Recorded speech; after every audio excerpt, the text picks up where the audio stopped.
Mas há que trabalhar também na outra relação, da reforma do próprio Estado.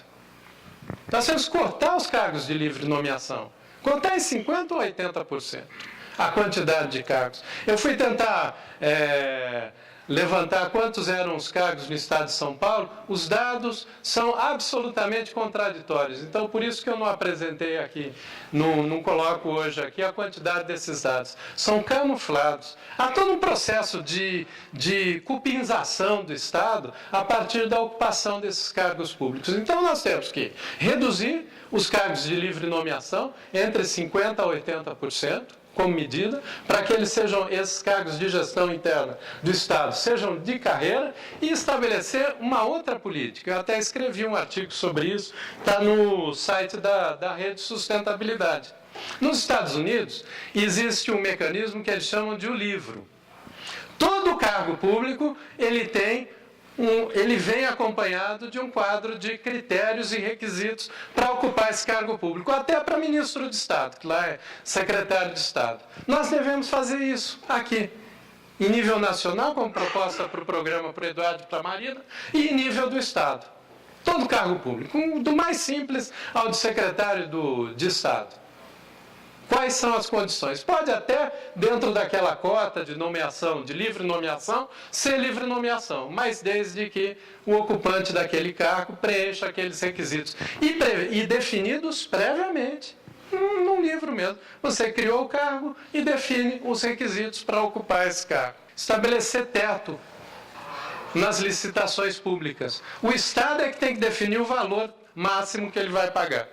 E se esse valor máximo ele tiver uma composição construída a partir de um índice de custos de contratos do Estado, de comprar qualquer bem, seja comprar um alfinete a uma contratação de obra de metrô, e que ele seja comparado com preços internacionais, a margem, inclusive, para esses desvios, ela diminui.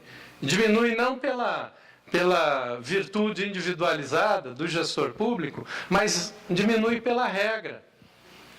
E uma regra que, ao mesmo tempo, não é burocrática. Aí, isso implicaria uma outra mudança que a gente deveria fazer, que é estabelecer, e o governo do Estado ele tem vários institutos, um deles poderia fazer isso, que era estabelecer um índice de custos de contratação de serviços e compras pelo Estado.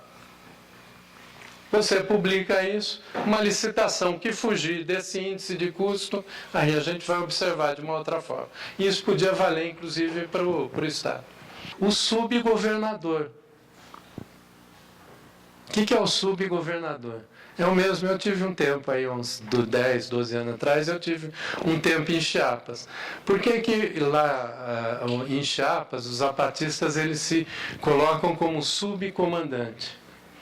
Porque em cada vila zapatista, lá em Chiapas, que trabalha com todo esse conceito de economia sustentável, colaborativa, comunitária, um fortalecimento muito grande aos povos tradicionais e também à cultura tradicional, que recolocar a gente em contato com a natureza.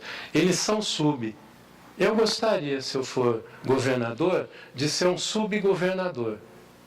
E aí colocar atrás da minha mesa e da mesa de cada secretário, de cada autoridade, né, a seguinte frase: aqui o povo manda e o governo obedece. Eu acho que essa seria a grande mudança que a gente faria para ter, de fato, essa nova política.